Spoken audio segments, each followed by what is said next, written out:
Reform is gradually dropping its pretense. It's still there in fits and starts. You still get Nigel Farage trying to talk about how they're going to reopen coal mines and steel furnaces in South Wales for the purposes of the elections there. There's still bits of that. But you don't get Nigel Farage telling people what an admirer he always secretly was of Arthur Scargill, as he was doing about 12 months ago.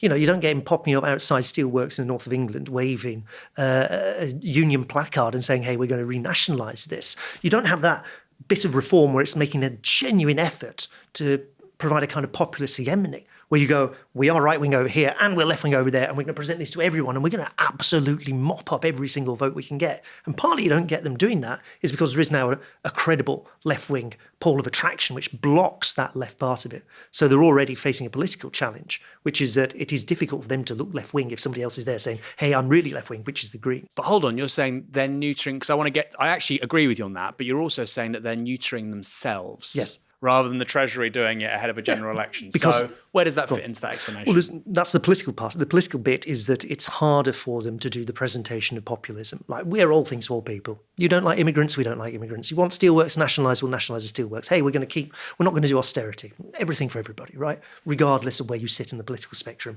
everybody gets everything. That's being cut off. The lefty bit of that, such as it was, and it was never convincing or genuine, it's gone.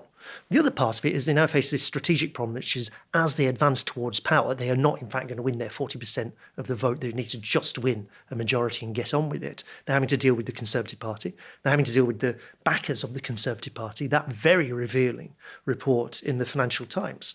And what a good newspaper it is, really, for these sorts of things, of Nigel Farage meeting some very, very wealthy individuals. And it was a leaked account of that meeting where he basically says, look, don't worry too much about what we're saying, right? We're not actually going to rock the boat. And P.S., we need your money, which is where he's getting the big money donations coming in. So there's a structural part of it. And that starts to turn into not Richard Tice saying, hey, we're going to change the relationship between the Bank of England and the Treasury. We're not going to indemnify the Bank of England for its notional losses. Suddenly that sort of talk is dropped. You suddenly get talking up, instead of no austerity, everybody gets everything plus tax cuts. It's like, actually the books are going to have to balance, therefore austerity and then tax cuts. And that's what you're promising.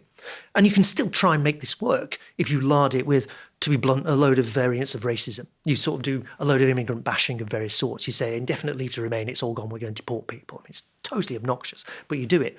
But the challenge they now face is that even that bit is under pressure because you have Rupert Lowe's operation chewing away at the right-hand side of it, calling Nigel Farage a sellout, you know. So this is a real squeeze that they're facing at this point in time. And their retreat position is to align themselves with the kind of core of the British state and hope for the best.